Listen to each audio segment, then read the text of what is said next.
నీ కష్టమిది, నీ గర్వమిది, నువ్వు కడుపున పెంచిన బిడ్డ ఇది. నీ గెలుపు ఇది, ప్రతి తలపు ఇది, నువ్వు పుడమితో చేసిన చెలిమీది. వ్యవసాయమనే నీ సాయముతో పులకరించిన నేల ఇది. మరి అందరి ఆకలి తీర్చిన చేతిని నోటికి నడిపే దారి అది.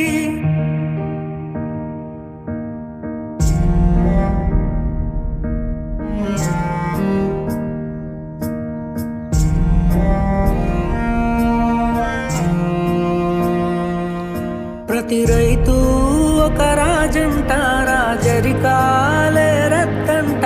రైతన్నా ఈ చోద్యం చూడరా, ప్రతిరోజు ఒక వార్తను కనిపిస్తావు పార్థివమై.